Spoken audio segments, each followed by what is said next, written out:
সম্মানিত শ্রোতা ও দর্শক বৃন্দ, ঈদের দিন ঈদুল ফিতর এবং ঈদুল আজহার সুন্নত যে পদ্ধতিটা আলহামদুলিল্লাহ, সেটা হচ্ছে ঈদের দিন আমরা সুন্দর করে গোসল করব, আলহামদুলিল্লাহ সুগন্ধি ব্যবহার করব। পুরুষেরা নাই না না কিন্তু নারীদের জন্য কোনো সুগন্ধি ব্যবহার করা যায় নয়, শুধু সে ঘরের ভিতরে দিতে পারবো স্বামীর কাছে, বাইরে সে সুগন্ধি দিয়া বাইর হইতে পারবে না। এবার আসুন, আমরা যারা পুরুষেরা সুগন্ধি ব্যবহার করব সেটা কিন্তু সেন্ট পারফিউম এটি হতে পারবে না, সেটি হতে হবে খাঁটি আতর এবং হালাল, সেটার ভিতরে কেমিক্যাল অ্যালকোহল মুক্ত থাকতে হবে ইনশাল্লাহ। এরপরে আমরা ঈদুল ফিতরের দিন 3টি খেজুর অথবা বেজোড় সংখ্যক খেজুর খাবো। যারা খেজুর খেতে না পারবো, সুন্নতি হালুয়া, রুটি অথবা পায়েস কিছু খেয়ে আমরা বাহির হবো ইনশাল্লাহ। এবং খুব দ্রুত বেগে আমরা পায়ে হেঁটে ঈদগাহে যাব। ঈদগাহে যাওয়ার সময় আমরা কি করব, আমরা তাকবীর দিতে থাকবো, আল্লাহু আকবার আল্লাহু আকবার লা ইলাহা ইল্লাল্লাহু আল্লাহু আকবার ওয়ালিল্লাহিল হামদ। যতক্ষণ মন চাই ঈদগাহে যাওয়া পর্যন্ত আমরা যাবো ইনশাল্লাহ।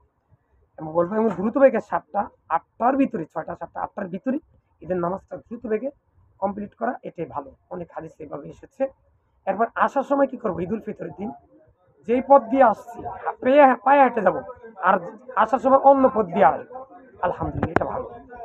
দ্বিতীয় নম্বর কথা, ঈদুল ফিতরের আগেই আমরা ফেতরাটা অতি দ্রুতভাবে খাদ্যদ্রব্য দিয়ে দেবো ইনশাল্লাহ, এটাই সবচেয়ে ভালো, যেটা রাসূল সাল্লাল্লাহু আলাইহি ওয়াসাল্লাম হাদিসে আমি পেয়েছি 1 সা। এরপরে ঈদুল আজহার দিন আমরা কি করব, আমরা পায়ে হেঁটে ওই গোসল করে সুগন্ধি ব্যবহার করে পায়ে হেঁটে ঈদগাহে যাব এবং এসে কিছু খাবো, আলহামদুলিল্লাহ এটা হচ্ছে খুব সুন্দর সুন্নাহ। এবং দ্রুত বেগে তাও ঈদের নামাজ 6টা 7টা 8টার ভিতরে কমপ্লিট করার জন্য চেষ্টা করবো।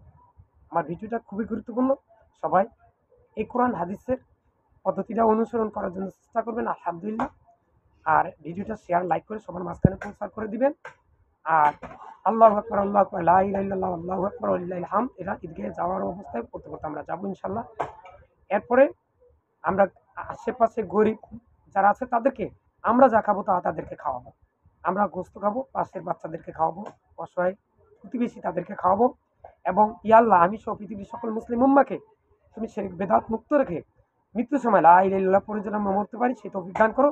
বর্তমান এই রমজানে এবং ঈদের ভেতরের দিনও বোম মারতেছে দখলদার সেই ইয়াহুদি, Israel, Joe Biden, Netanyahu, Donald Trump, এই বদমাইশেরা ছোট ছোট নিরীহ বাচ্চাদেরকে হত্যা করতেছে, বোমা মারতেছে, অত্যাচার নির্যাতন করে তাদেরকে চূর্ণ বিচ্ছিন্ন করে দিচ্ছে।